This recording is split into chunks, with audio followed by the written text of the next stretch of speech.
Toujours plus d'actu sur BX1 ⁇ C'est aujourd'hui que débute la vaccination du personnel soignant non hospitalier, donc les infirmières libérales, les dentistes, les médecins généralistes par exemple, qui peuvent se faire vacciner depuis ce matin au centre Pacheco, en plein centre de Bruxelles.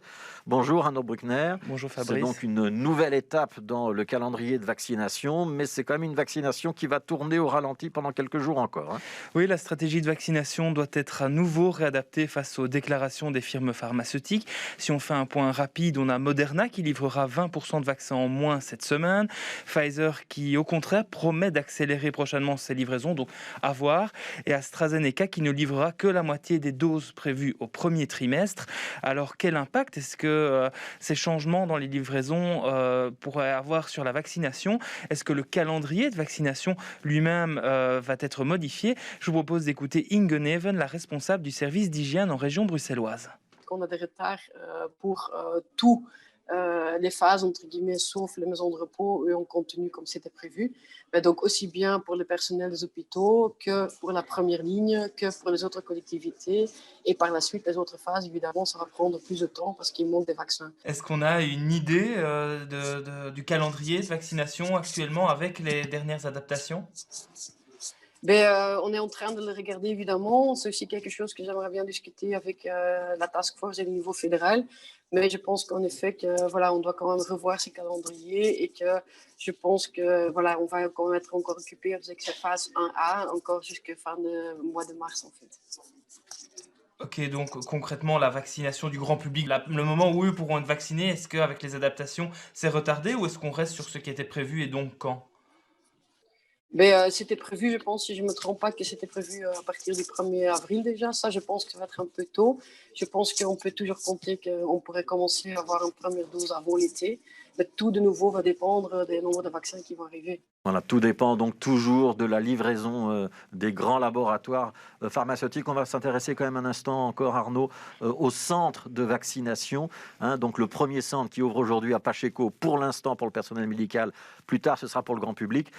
Il va falloir attendre pour les autres. Il y en aura combien en total? Il y en aura plus d'une dizaine à Bruxelles. On a le chiffre précis ou pas encore? On parle de 10 ou 11, donc il faut encore quelques précisions. Moi j'ai entendu 12 ou 15. Ok. Donc on va voir. Voilà, donc oui tout à fait, donc ce centre de Pacheco dont on parle depuis ce matin, en parallèle du centre de testing qui existait déjà dans ce lieu-là et qui va pouvoir cette semaine faire de la vaccination pour 700 soignants hors hôpitaux et maisons de repos.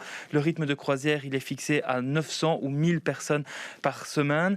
Et ensuite, le prochain grand jalon, ce sera l'ouverture du plus grand centre à Bruxelles qui sera situé au Ezel. Et pour celui-là, on doit encore attendre une quinzaine de jours puisqu'il devrait ouvrir ses portes aux alentours de la mi-février. Alors, on a aussi obtenu donc le calendrier d'ouverture des autres centres de vaccination. On peut dire que celui de Forêt ouvrira à peu près en même temps que celui du Ezel. Au mois de mars, Schaerbeek, Molenbeek et l'hôpital militaire. Et en avril, ce sera au tour d'Anderlecht, de Woluwe-Saint-Pierre, de Woluwe-Saint-Lambert et de ce fameux dernier centre du sud-est de Bruxelles, mais où on n'a pas encore de précision concrète sur le lieu où il se situera. Et justement, c'est une des inconnues, ce sud de Bruxelles, qui semblait de prime abord moins bien desservi. Hier, on annonçait qu'un centre ouvrira donc à Woluwe-Saint-Lambert au sein du centre sportif Poséidon. Et donc, ce dernier centre du sud de Bruxelles, il ouvrira soit à Oderghem, soit à Uccle. Des discussions sont encore en cours sur ce point-là. Donc, à l'heure actuelle, sur les 10 ou 11 centres qui sont annoncés, qui ouvriront, on nous confirme que plusieurs sont déjà prêts à l'heure actuelle. Mais problème, pas assez de vaccins pour ouvrir déjà ces centres. Inutile de les faire tourner à vide. Écoutez à ce propos Alain Marron, le ministre bruxellois de la Santé, interrogé ce matin par Marie-Noëlle Dinan et Frédéric Dehaenau. 5 centres sont prêts à être ouverts, notamment le Ezel qui sera le prochain. Il est prêt, tout est prêt. On attend les vaccins en fait.